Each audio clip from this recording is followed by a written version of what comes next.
How many of you looked into a mirror and wondered what looked back? How many of you have gone through your life and wondered who you were at your core? What were your values? And what did you want your legacy to be? Do you want to be an entrepreneur? A humanitarian? A dinosaur? Spinosaurus has asked itself these exact questions because it keeps fucking changing. Good morning, I'm happy to see you. A lot has changed, and I am very tired. I've been recording this video for 3 hours because technical difficulties or inconsiderate people. But I'm not gonna get mad at that last part. Everything here is just because I'm figuring this all out for the first time. Number one is that I'm holding a microphone. I got a new mic. It's a boom mic. Hopefully this will fix the audio desync issues, and I'll just hold this unless I can jerry-rig some sort of like stand for it. But I mean, it gives me like something to hold so I wouldn't be making a bunch of like weird hand motions while I talk. And I got a new webcam. That way, instead of using my iPhone, I have an actual webcam designed to do this. But it took me a while to figure out because, as you can tell, the lighting situation isn't exactly built to be good. And lastly, I got new glasses. I feel they look great. And the whole reason I bring up the fact that I got new glasses is just because in some videos that I release in the future, maybe we'll have my old glasses that I've had for like 8 years, but you don't care about that. You care about Spinosaurus. Am I right? Am I right? Yeah. Is this Mr. Donald's therapy department? I am here to finally know who I am deep in my core. I have gone too long without knowing what and who I really was, and I'm eager to get started. I don't think I have the ability to help you there, sir. Of course. This is what I get for trying to help myself. Maybe one day, the sands of change will look favorably upon me, and I won't be known for being an abominable walrus.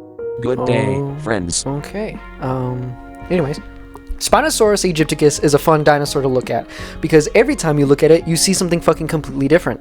It's like atoms that exist upon observation, or whenever the game where you close your eyes and then you open them back up and you're looking at something completely different. I don't know. I remember when I first saw Spinosaurus, I was watching Jurassic Park 3, and when I first laid eyes upon it, I thought, okay. And then I moved on because I didn't really gravitate towards the Spinosaurus. And I also couldn't figure out what I was looking at. Spinosaurus was first discovered in Egypt by German paleontologist Ernst Stromer during the time in which I am not going to talk about in this video. But to give you some clarification, it was 1944. He went on to study and eventually named Spinosaurus aegypticus because of the large vertical spines he has on his back that makes it the trademark's sail and gives Spinosaurus the name Spinosaurus. This was the only specimen or piece of evidence that we had that Spinosaurus even exists, and it was housed in a museum with Ernst Stromer. And almost as if it were a joke, the British saw it and was like, hey, that should be in our museum, and bombed the fuck out of the museum that it was in, destroying the first ever specimen that we had. So yeah, that's kind of sad. But decades later, we would eventually find more evidence and more pieces of Spinosaurus in places like Algeria, Morocco, and Tunisia. So shout out those countries. I wanted to make some sort of identity joke about the only piece of evidence that Spinosaurus existed was destroyed by the British, but I didn't feel like... I felt like that would be low-hanging fruit. Anyways. Hello again, my friends. This video is sponsored by Raid Shadow Legends. Just kidding, but that would be really cool, wouldn't it? Spinosaurus aegypticus was a big mamma-jamma.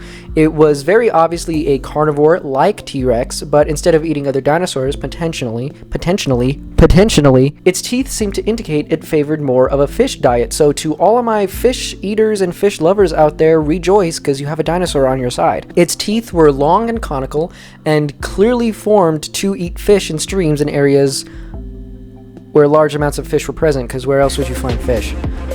Many fragments of a Spinosaurus's jaw show remnants of its food, clearly indicating that there was some sort of relationship between the two. But just like me trying to figure out why to get out of bed in the morning, paleontologists are still working on figuring out the exact reason for that. Now this is where the fun begins. You see, even though I don't think about Spinosaurus enough, I have a deep connection with this dinosaur because, just like me, it can't seem to figure itself out. Or to be too dramatic about it, it doesn't want to figure itself out. Spinosaurus was initially thought to roam on land bipedally because of its early theropod design, but since the new body parts of Spinosaurus has been discovered, that narrative quickly changed. You see, it has characteristics of both Suchomimus and Baryonyx. These dinosaurs are... These are dinosaurs with a lot of characteristics of Spinosaurus. They have long snouts and teeth point in the direction of them eating fish, and whilst not maybe living in water as much or predominantly like Spinosaurus, they probably did prowl lakes and other areas with fish to consume. Spinosaurus seems to be the giant version of these two dinosaurs. It's like the perfected Ultra Instinct Goku. Spinosaurus was huge, but its bones were more compact and denser than what would be typical for land-dwelling theropods. This is what led paleontologists to consider where and what its home was, and then what the makeup would be of Spinosaurus's body. Its bones would allow for greater buoyancy underwater. Its tail was much more like a paddle than like most other theropods. And speaking of its namesake, the sail, that one is a little bit of a trickier question. Looking at the sail for Spinosaurus, it's like I'm looking at an Elgitor because I don't really know what I'm supposed to be looking at. I don't know how, and I don't know why Spino would evolve this trait into existence. You see, evolution, crash course if you haven't heard enough about fucking evolution.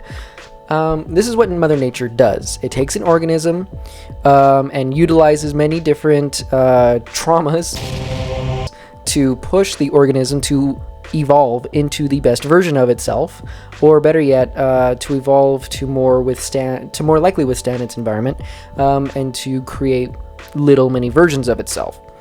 And actually, that's one of the reasons why we think that the dinosaurs went extinct, because dinosaurs were around for over 150 million years, or roughly 150 million years. I mean, that's a long amount of time. So as evolution takes place, these dinosaurs all evolved to fill their ecological niches, and some of these were so niche that once the Cretaceous era extinction event happened, a lot of those niches were gone.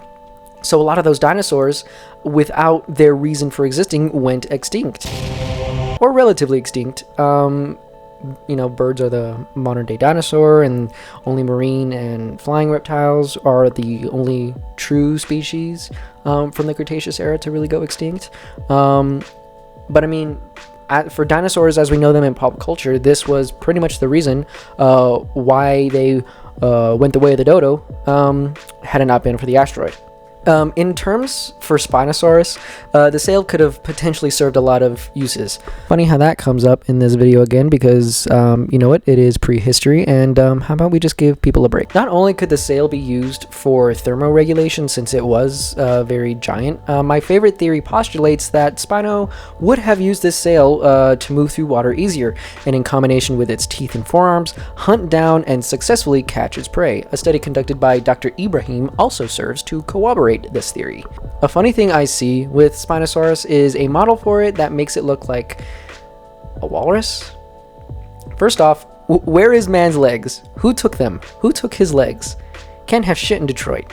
And also, no, I don't know if this was a joke or if this was actually presented as a piece of scientific, fact by a paleontologist, but I couldn't find any proof for either. But in any case, why? You make him look so sad. He looks just upset. This would be like if Disney made a movie giving depression feelings, this would be what they would use to characterize depression. I mean, come on, that's just so sad. But yes, Spinosaurus has gone through a lot of change, from being a bipedal land dweller to existing only in the water, to being a marriage of the two, where the thinking is that the Spinosaurus was able to cross from both land and sea. Spinosaurus will forever be changing as new facts are being presented, let's be honest. I think that's beautiful. That though you can understand one thing in one way for an extended period of time, only to be presented with something that changes everything completely, it just shows to me that everything can still evolve and change. I take Spinosaurus as an example that something may or may not be okay now, or further down the line, it will either get worse or better. Spinosaurus means to me that no matter what, you can always bank and put your money on change, for better or for worse. Where you are at now with your identity, whether you're happy with it or not, you can always change and choose to be the better version of yourself. Be the most authentic you possible. It doesn't have to be now, or decades from now, or even tomorrow. The point is, whether you know it or not, change will come, or whatever Sam Cooke said. But I think it's beautiful. What do you think? I believe that change is not only important, but is necessary. To think, after all this time I am still being talked about and loved proves that no matter how much you, as an individual, may change, the love will always be there and there will always be something or someone to welcome you with open arms. Alright, that's about it. To those who are watching, because I've seen people actually start to comment on my videos, and if you made it this far, thank you. And if you're watching this, and if you're watching this train wreck of me trying to figure this out as we go along, thank you. I really appreciate that. I really appreciate your patience. I really appreciate you talking to me, and I'm engaging with what I have to say, even if it's, small one-off sentences. I really appreciate that. Anyways, I hope you enjoyed a little delve into Spinosaurus.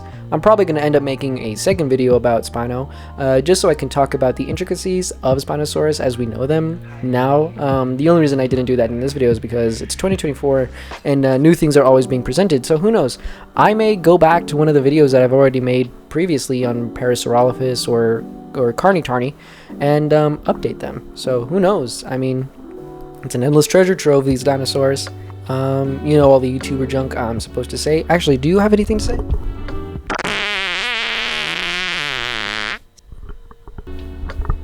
Fascinating.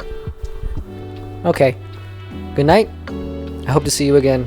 Sleep well.